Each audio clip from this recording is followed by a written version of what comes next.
San Eugenio de Macenod. Carlos José Eugenio de Macenod nació en Aix de Provenza, al sur de Francia, el 1 de agosto del año 1782. Desde niño parecía tener asegurada una buena posición y riqueza en su familia, que era de la nobleza menor. Pero luego de los disturbios de la Revolución Francesa, todo esto cambió para siempre. Cuando Eugenio tenía 8 años, su familia huyó de Francia, dejando sus propiedades atrás, y comenzaron un largo y cada vez más difícil destierro que duró 11 años. La familia de Macenod, como refugiados políticos, pasaron por varias ciudades de Italia. Su padre, que había sido presidente del Tribunal de Cuentas, Ayuda y Finanzas de Aix, se vio forzado a dedicarse al comercio para mantener su familia. Intentó ser un pequeño hombre de negocios y a medida que los años iban pasando, la familia cayó casi en la total miseria. Eugenio solo pudo estudiar durante un corto periodo de tiempo en el Colegio de Nobles de Turín, pero al tener que partir para Venecia, abandonó la escuela formal. Don Bartolo Cinelli, un amigable sacerdote que vivía al lado, se preocupó por la educación del joven emigrante francés. Don Bartolo dio a Eugenio una educación fundamental, con un sentido de Dios duradero y un régimen de piedad que iba a acompañarle para siempre, a pesar de los altos y bajos de su vida. El cambio posterior a Nápoles, a causa de problemas económicos, le llevó a una etapa de aburrimiento y abandono. La familia se trasladó de nuevo, esta vez hacia Palermo, donde gracias a la bondad del duque y la duquesa de Canizzaro, Eugenio tuvo su primera experiencia de vivir a lo noble y le agradó mucho. Tomó el título de conde de Macenod, siguió la vida cortesana y soñó con tener un buen futuro. En el año 1802, cuando tenía 20 años de edad, Eugenio pudo volver a su tierra natal y todos sus sueños e ilusiones se vinieron abajo rápidamente. Era simplemente el ciudadano de Macenod. Francia había cambiado, sus padres estaban separados, su madre luchaba por recuperar las propiedades de la familia. También había planeado el matrimonio de Eugenio con una posible heredera rica. El santo cayó en la depresión, viendo poco futuro real para sí mismo, pero sus cualidades naturales de dedicación a los demás, junto con la fe cultivada en Venecia, comenzaron a afirmarse en él. Se vio profundamente afectado por la situación desastrosa de la Iglesia de Francia, que había sido ridiculizada, atacada y diezmada por la Revolución. A pesar de la oposición de su madre, siguió el llamado al sacerdocio y entró en el seminario de San Sulpicio de París, y el 21 de diciembre del año 1811 era ordenado sacerdote en Amiens. Al volver a Aix de Provenza, no aceptó un nombramiento normal en una parroquia, sino que comenzó a ejercer su sacerdocio atendiendo a los que tenían verdadera necesidad espiritual: los prisioneros, los jóvenes, las empleadas domésticas y los campesinos. Eugenio prosiguió su marcha, a pesar de la oposición frecuente del clero local. Buscó pronto otros sacerdotes igualmente celosos que se prepararían para marchar fuera de las estructuras acostumbradas y poco habituales para la época en aquella nación. Eugenio y sus hombres predicaban en provenzal, la lengua de la gente sencilla y no el francés de los cultos. Iban de aldea en aldea, instruyendo a nivel popular y pasando muchas horas en el confesionario. Entre unas misiones y otras, el grupo se reunía en una vida comunitaria intensa de oración, estudio y amistad. Se llamaban a sí mismos misioneros de Provenza. Para asegurar la continuidad en el trabajo, Eugenio tomó la intrépida decisión de ir directamente al Papa para pedirle el reconocimiento oficial de su grupo como una congregación religiosa de derecho pontificio. Su fe y su perseverancia no cesaron, y el 17 de febrero del año 1826, el Papa Gregorio XII aprueba la nueva congregación de los Misioneros Oblatos de María Inmaculada.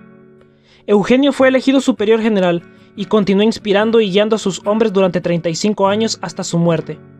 Eugenio insistió en una formación espiritual profunda y en una vida comunitaria cercana, al mismo tiempo que en el desarrollo de los esfuerzos apostólicos: predicación, trabajo con jóvenes, atención de los santuarios, capellanías de prisiones, confesiones, dirección de seminarios y parroquias.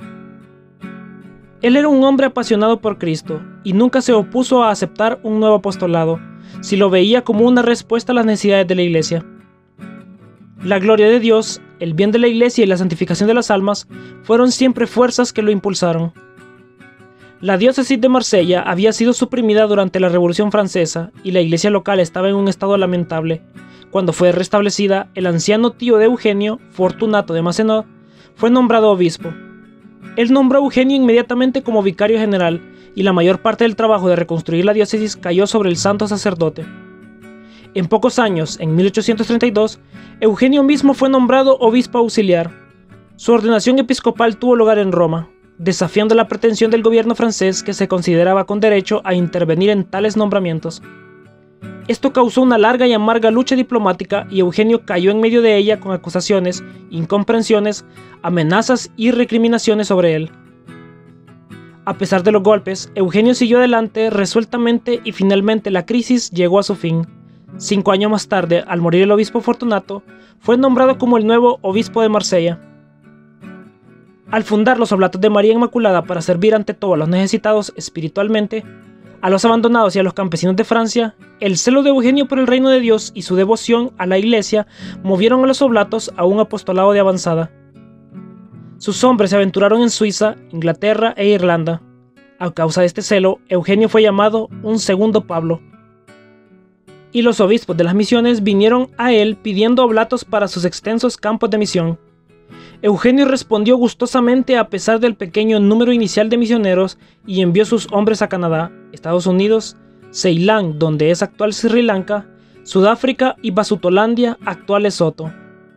Como misioneros de su tiempo se dedicaron a predicar, bautizar, atender a la gente, abrieron frecuentemente áreas antes no tocadas, establecieron y atendieron muchas diócesis nuevas y de muchas maneras. Lo intentaron todo para dilatar el reino de Cristo.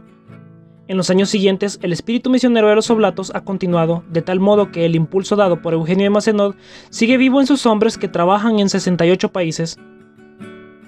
Al mismo tiempo que se desarrollaba esta gran actividad misionera, Eugenio se destacó como un excelente pastor de la iglesia de Marsella, buscando una buena formación para sus sacerdotes, estableciendo nuevas parroquias, construyendo la catedral de la ciudad y el espectacular santuario de Nuestra Señora de la Guardia en lo alto de la ciudad, animando a sus sacerdotes a vivir la santidad, introduciendo muchas congregaciones religiosas nuevas para trabajar en su diócesis, liderando a sus colegas obispos en el apoyo a los derechos del Papa. Su figura descolló en la Iglesia de Francia. En 1856, Napoleón III lo nombró senador y a su muerte era decano de los obispos de Francia.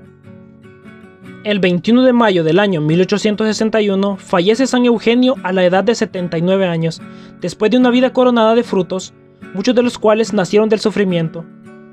Para su familia religiosa y para su diócesis ha sido fundador y fuente de vida. Para Dios y para la Iglesia ha sido un hijo fiel y generoso.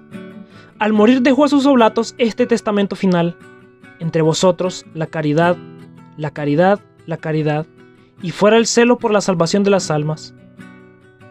Al declararlo santo la Iglesia el 3 de diciembre de 1995, corona estos dos ejes de su vida, amor y celo, y este es el mayor regalo que Eugenio de Macenod, oblato de María Inmaculada, nos ofrece hoy. Oremos.